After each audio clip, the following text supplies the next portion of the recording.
Close your eyes. From playing the role of a handsome and enigmatic 104-year-old vampire attending Folks High School to becoming the masked vigilante that rids the streets of Gotham, Robert Pattinson has gone through several acting roles before he landed the role of the multi-billionaire Bruce Wayne in the upcoming Batman movie. We all know Robert Pattinson from playing the lead role in the Twilight series as Edward Cullen, where he acted opposite Kristen Stewart. But aside from acting, there are a couple of things the public's not aware of regarding this quirky actor. He starred in two franchises that both became blockbuster hits, the Harry Potter franchise and the Twilight series. But despite these big breaks, Pattinson continues to expand his genre and takes on various roles. But for now, we're going to be focusing on the actor himself. Today, we'll be discussing some shocking facts about Robert Pattinson. But first, a simple reminder on how to enter our brand new giveaway. We're going to be giving away either an iPhone X Max, the new iPad mini, or MacBook Pro. It's all your choice, so be sure to leave a like, comment the keyword, subscribe,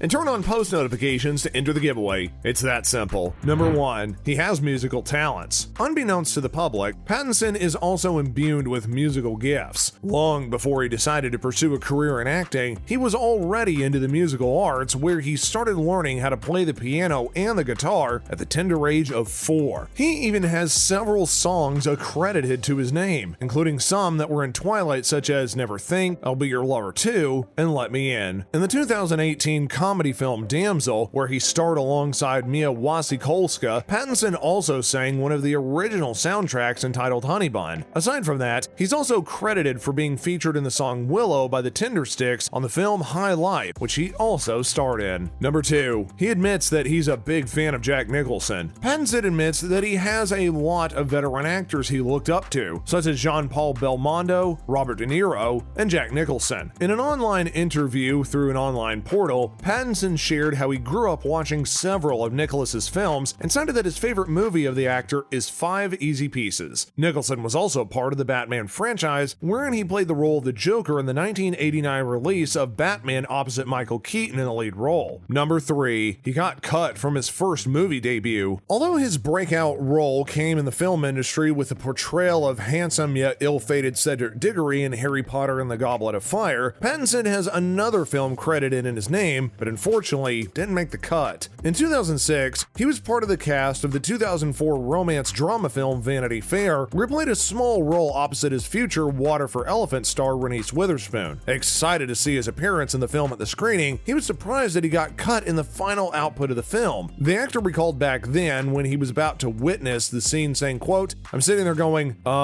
really? Nobody had told me that I had been cut out." Number 4, he was quite the troublemaker at school. While making an appearance at the Howard Stern show back in 2017, he shared how he was expelled from a private school for stealing and selling porn magazines when he was younger. The actor recollected, quote, "I was in my school uniform when I was doing it, and it was kind of risky. In the end, I got so cocky that I would take the entire rack. It was only a matter of time before he got caught, and as a result, was expelled from school." Number 5, he has a role written specifically for him. To be fair, it was Pattinson who chased the directors of the 2017 crime thriller Good Times for the role. The film was written by Josh Safdie, who also worked as the movie's director. Pattinson revealed how he sent an email that was, quote, "crazy and obsessive" to the directors, which landed him a chance to meet with Safdie, and the rest, well, that's history. In a 2017 interview held by The Guardian, Safdie admitted that, quote, "it doesn't even seem that legendary because, you know why? I don't mean to say this despairingly to Pattinson, but the whole Twilight thing, it's not even close to my periphery. Like, when it was happening, I kind of remember people talking about it, but not even really. To me, he was just an interesting guy who was chasing interesting work. It was just an email, you know? But I knew he was a megastar. I knew that." Number 6, he's never appeared in a TV show. Despite starring in a lot of movies and even having 39 films credited under his name on the IMDb page, Pattinson has yet to make an appearance on any TV show. The actor has been working on his acting since the early 2000s, but so far, he has never involved himself in any any television projects at all. Number 7, his sisters used to dress him up. Another interesting fact about him is that he is the youngest member of the family and that he has 2 older sisters. Nothing strange in that, sure, but his older sisters, Victoria and Elizabeth, who also works as a singer and songwriter, liked to dress him as a girl back when he was younger. In an interview with Cosmopolitan, he shared how his sisters liked to do the activity, saying, quote, "Up until I was 12, my sisters used to dress me up as a girl and introduce me as Claudia." A funny duo his sisters are. Number 8, he has an asteroid named after him. Usually when somebody makes a discovery, that discovery will be named after who found it. In 2014, Timur Kryachko, who ended up finding a 1.4 mile wide asteroid, named it after the Twilight star. The Russian astronomer named it 246789 Pattinson at the International Astronomical Union upon discovery and claims that the name was suggested by his wife. Number 9, he was named as the most handsome man in the world. Fans of the Twilight Saga would have immediately agreed with this finding, but Pattinson has a little bit of silence backed up to this claim. In early 2020, Dr. Julian De Silva, a renowned cosmetic surgeon, awarded the title of the most handsome man in the world to him. In a report shown by CNN, De Silva based his decision by using the golden ratio of beautiful pie, and incoming Batman star Robert Pattinson had scored a whopping 92.5% accuracy. Number 10, he's a nominee of several Razzie Awards. Now, you're probably familiar with several prestigious awards, such as the Grammys, the Oscars, and even the Emmys. But sadly, Patton isn't in any of those. What he does have to his credit, though, besides the Teen Choice Awards and MTV Awards, are several Razzie Awards, or Golden Raspberry Awards. This award credits the most worst performance in the year as a parody-like event, and Pattinson earned him several nominations as Edward Cullen in the Twilight Saga. He was nominated for Worst Actor twice, Worst Supporting Actor, and Worst Screen Couple alongside fellow Twilight star Kristen Stewart 3 times. But just to be clear, he and Stewart won the Best Kiss 4 times in a row at the MTV Movie Awards from 2009 to 2012. Number 11, he wants to play a part in the Star Wars franchise. Already a part of the Harry Potter verse and Twilight franchise, what harm is there in joining another huge and popular franchise? In 2013, he was asked if he had ever considered joining the characters from a far, far away galaxy, to which he answered, quote, "In Star Wars? Oh, absolutely, in a heartbeat." He even went so far as to express that he would play the character of Jar Jar Binks, the clumsy but good-hearted native of Naboo. In a 2017 interview with Time Out magazine, he still expressed his desire to join the intergalactic cast if possible by stating, quote, "Sure, yes, I love those movies and everyone wants those parts." Number 12, he considered quitting acting. Can you believe that at one point in time, he even considered quitting acting? The actor shared that, while auditioning for Twilight, he thought that he did such a terrible job that he considered quitting right then and there. His agent had even advised him to bring a guitar, which he regretted doing, but overall, everything played out as it was supposed to. No one could replace Pattinson for the role of Edward Cullen in Twilight. Number 13, he chose acting in Harry Potter over attending university. When 17-year-old Pattinson landed the role of Cedric Diggory in Harry Potter and the Goblet of Fire, he was forced to make a decision between attending university or continue acting in the film. The actor recollected in an interview at Time Out that, quote, "It went so far over schedule, I just couldn't go." He continued by saying, quote, "It was supposed to be only 4 months, but it ended up being 10 or 11. I'd turn up to set every day, but not work for weeks at a time because it wasn't needed for filming. I was 17 and I was the only person who wasn't in school. I just hang about." Number 14, he always wanted to be a rapper. In an interview held in 2020 on Late Night with Seth Meyers, the actor had shared with the host how he always wanted to be a rapper, and he still kinda does. Pattinson shares that his rap name would be Big Tub, part of Big Tub and the Tubby Cats, and says that he did record several unreleased tapes. He shared with Meyers, quote, "Yeah, I remember I didn't know how to scratch, and so I used to pull up and down the zip on my hoodie. It sounded exactly like it." And that concludes some shocking facts about Robert Pattinson. Though he may need to gear up and face the quote-unquote terrifying fear of driving the upcoming Batman movie, there's still a lot to look forward to about this 34-year-old actor. The Batman is scheduled for theatrical release on October 1st, 2021. In the meantime, if you'd like to see more of this content, hit that like button and subscribe to our channel. Thanks for tuning in, and we will see you guys next time.